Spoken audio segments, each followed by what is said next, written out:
Saint-Isidore sont en guerre avec ceux de Bellefeuille depuis que les deux villes se disputent le titre de capitale mondiale du on s'assoit à côté du dépanneur puis on regarde les chars passer. Et que ça augure mal, ça.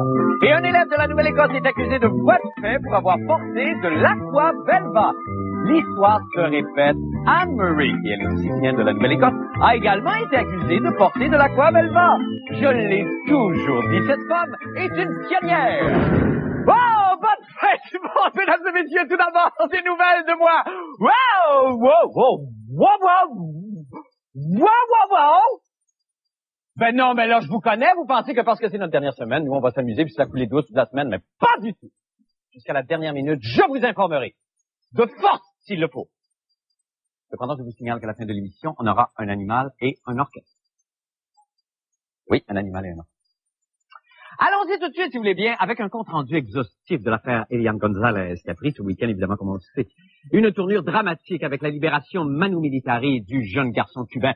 Et c'est ce qu'a préparé pour nous, et pour la dernière fois, la troupe de théâtre de marionnettes, Fofo n'est pas Tacho de Budapest. Ah, ah, ah. Magnifique régression. Rendons-nous au Castellet. Suivez-moi. Ah. Oui, le voici, celui que vous aimez tant. Premier acte. Le bateau d'Eliane fait naufrage. Je me donne. 25 novembre 1999. En pleine mer, Eliane Gonzalez combat les éléments afin de gagner les côtes de la Floride. Ballotté par la houle, il rase de se noyer. Heureusement, 3 dauphins et un bateau de pêcheurs viennent à sa rescousse. Par contre, les dauphins et les pêcheurs n'arrivent pas à s'entendre sur qui aura la garde de l'enfant une fois qu'il sera rescapé. S'ensuit une course folle. Finalement, les pêcheurs l'emportent. Et là, durant les longues heures que dure son sauvetage, Eliane passe son temps à regarder le ciel où parfois une mouette passe.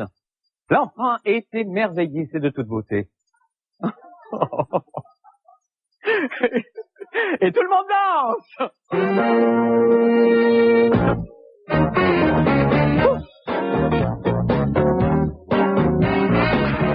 Oh, fin du premier acte, bravo. Bravo. Dieu qu'on est en belle forme. Deuxième partie, qui aura la garde de l'enfant?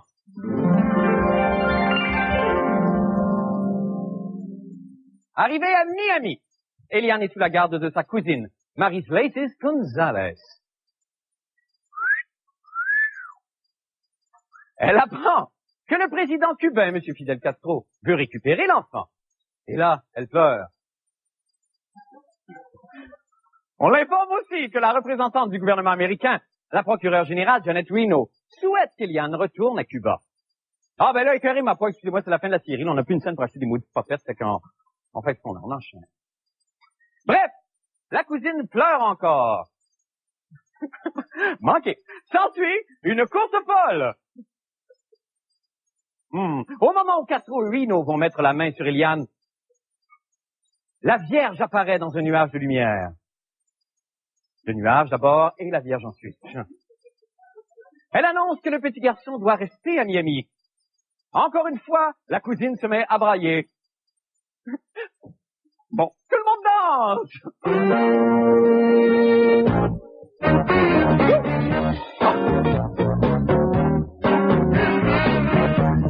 La Vierge s'est énervée et a cassé dans la manche. Fin de la deuxième partie, bravo. Troisième acte, la tension monte à Miami.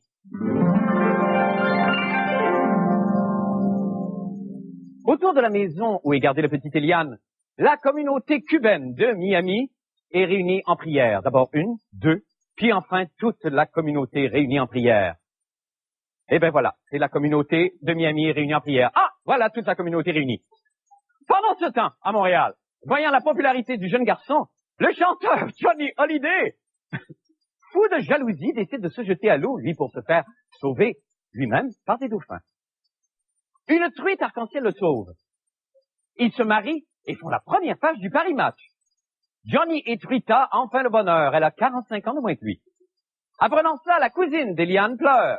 Oups, non. Je m'excuse cette fois-ci, elle ne pleure pas.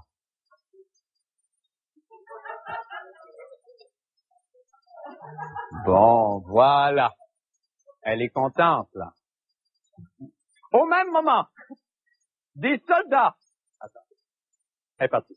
Au même moment, des soldats font irruption dans sa maison et débusquent vraiment une étape après l'autre. Avec stratégie, avec application. Chaque moment où le petit Elias pourrait éventuellement se retrouver, et le voici dans un placard. S'ensuit une course folle. Dans tous les sens, les soldats s'emparent du petit Gonzalez et finalement le remettent à qui? À son père. Le voici. La communauté cubaine de Miami est en état de choc et tout le monde danse.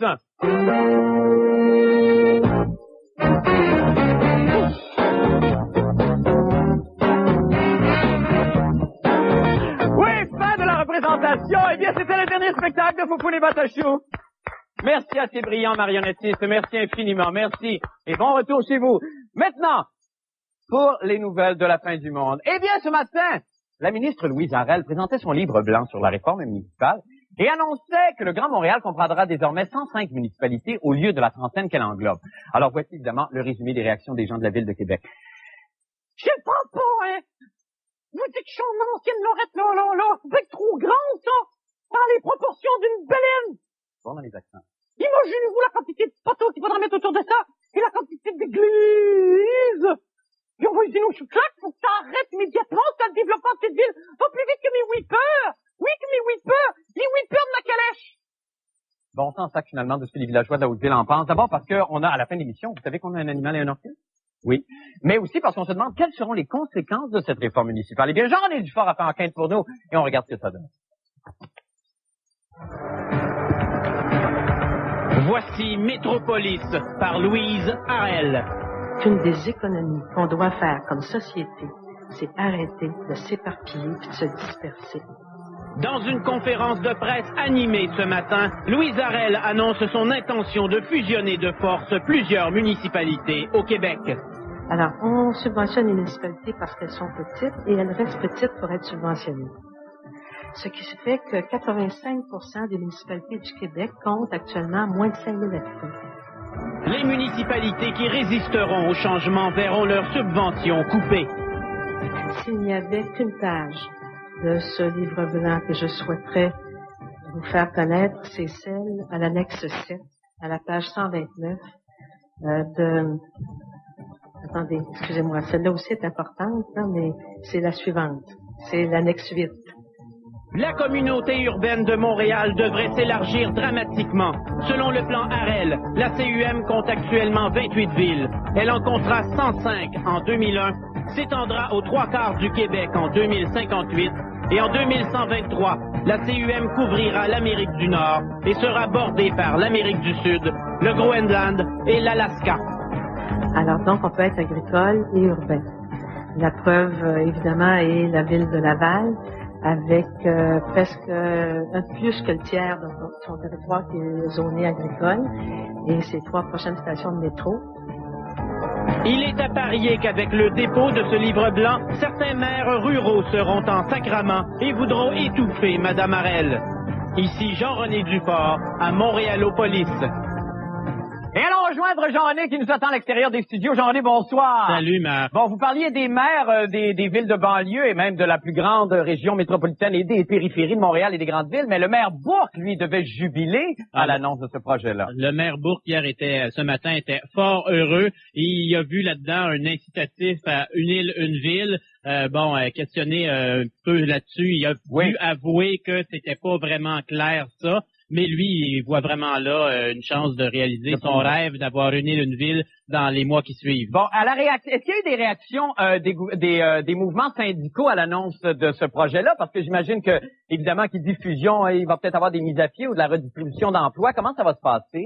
Pour l'instant, il n'y a pas eu beaucoup de réactions de ce côté-là, mais on doit dire que c'est pas un principe qui est nouveau. En 1977, il y avait un autre livre blanc qui avait été déposé par René Lévesque et il y avait sensiblement les mêmes conclusions. et ça n'avait pas été publié parce que ça créait trop de remous. Évidemment, là, ça va en créer encore. Ben c'est ça, mais j'allais vous demander qu'est-ce qui fait croire maintenant au gouvernement que la population est prête à vivre cette fusion-là et d'aller de l'avant en imposant ce projet-là? Ben, je sais pas si elle est prête, mais ça va brasser parce que dans ce livre blanc-là, Mme Harel se donne le droit de couper les subventions aux municipalités qui sont récalcitrantes et de même forcer par décret des fusions et passer par-dessus justement les référendums qui ont eu lieu un peu partout. Ben c'est ça. Alors on va voir ça donc à partir de 2001, c'est ça les effets réels. C'est comme l'Odyssée de l'espace. Exactement. Merci beaucoup, Jean-René Dufort. Bonne fin de soirée à vous. Ben, toi aussi.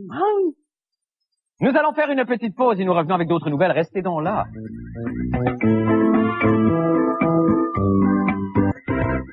Vous savez qu'on vous prépare une très belle, en fait deux très belles émissions jeudi et vendredi prochain. Évidemment les deux dernières où avec toute l'équipe on va de façon très informelle. Oh mon Dieu, mais c'est Tidon. Qui a-t-il Tidon? T'es venu m'annoncer quelque chose toi? Oui. Qui a Tidon? Ben oui, je sais qu'il y a un animal et un orchestre à la fin de l'émission. Ça on savait déjà Tidon. Ça t'es venu juste confirmer. Il y a sûrement une autre nouvelle Tidon. Qu'est-ce que c'est Tidon? Tu travailles fort, hein, pour essayer de me faire comprendre celle-là. Oh, que c'est difficile. Dis-moi, Tidon, si t'es pas capable de l'exprimer en mots, chante-le!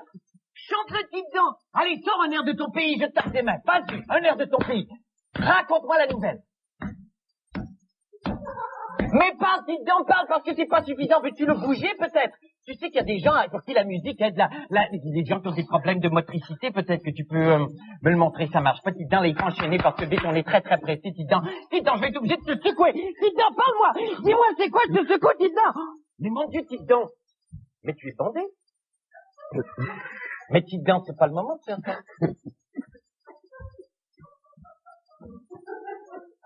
Pourquoi t'as une érection, là, au moment où t'as de m'annoncer quelque chose? C'est difficile, hein. D'accord. Alors, je pense que je comprends, là, tu viens de te dévoiler. Un petit garçon a des problèmes en Nouvelle-Écosse, c'est ça, Tidon? Tu m'arrêtes si je me mélange. Parce qu'il a mis de l'aquavelva, c'est ça? Et quoi? Et quoi d'autre? Je suis sûr que tu le sais, joue pas avec moi. Qu'est-ce qu'il a mis d'autre? Il a mis quoi où?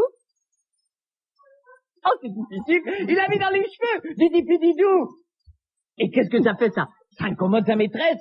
Oh, t'es épuisé, Tidon, hein? Tu travailles fort ce soir. On va envoyer Patrick Masbourian nous raconter l'histoire. Et pendant ce temps-là, toi, tu danses comme t'as jamais dansé. Allez, vas-y.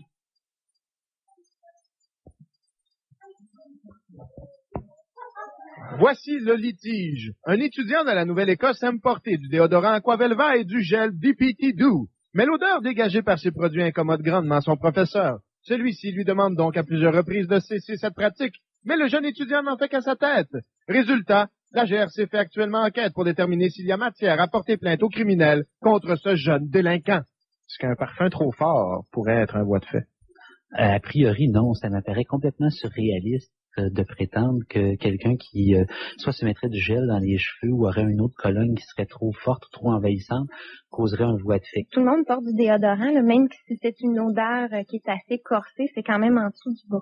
C'est des produits d'hygiène corporelle, donc c'est pas des produits qui sont beaucoup parfumés. Moi, ça me surprendrait que l'odeur soit assez prononcée pour être désagréable. Donc c'est pas comme si l'élève se versait la bouteille de parfum ou la bouteille d'aftershave avant de partir pour l'école le matin. Donc ça me surprendrait bien gros. Quelle bonne idée! S'asperger de parfum pour amuser les masses. Toujours soucieuse de faire preuve de rigueur, La fin du monde est à 7 heures a voulu tester la sensibilité olfactive de ses auditeurs. Beaucoup de déodorants. Beaucoup de gel. Et surtout, un peu d'Aquavelva.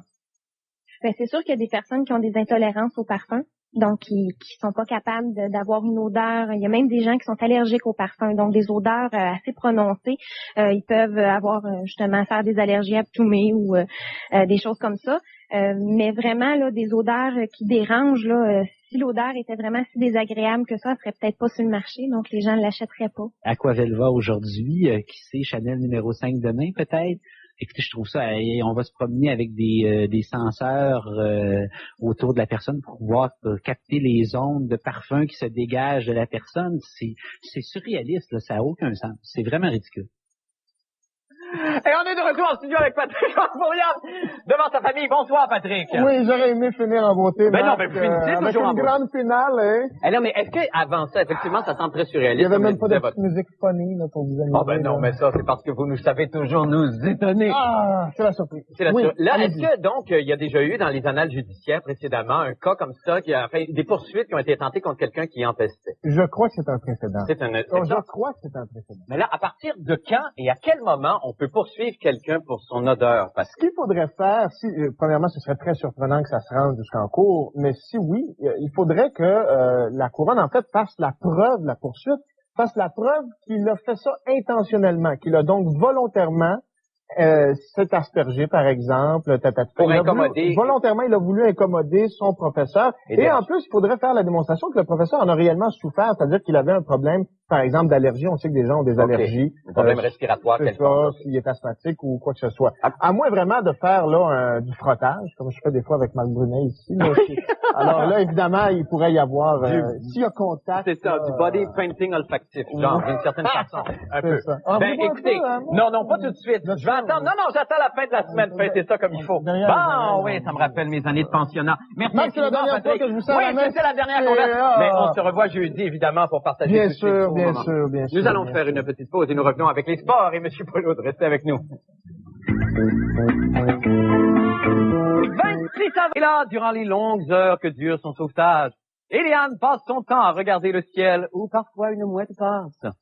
L'enfant est émerveillé, c'est de toute beauté. Et tout le monde danse.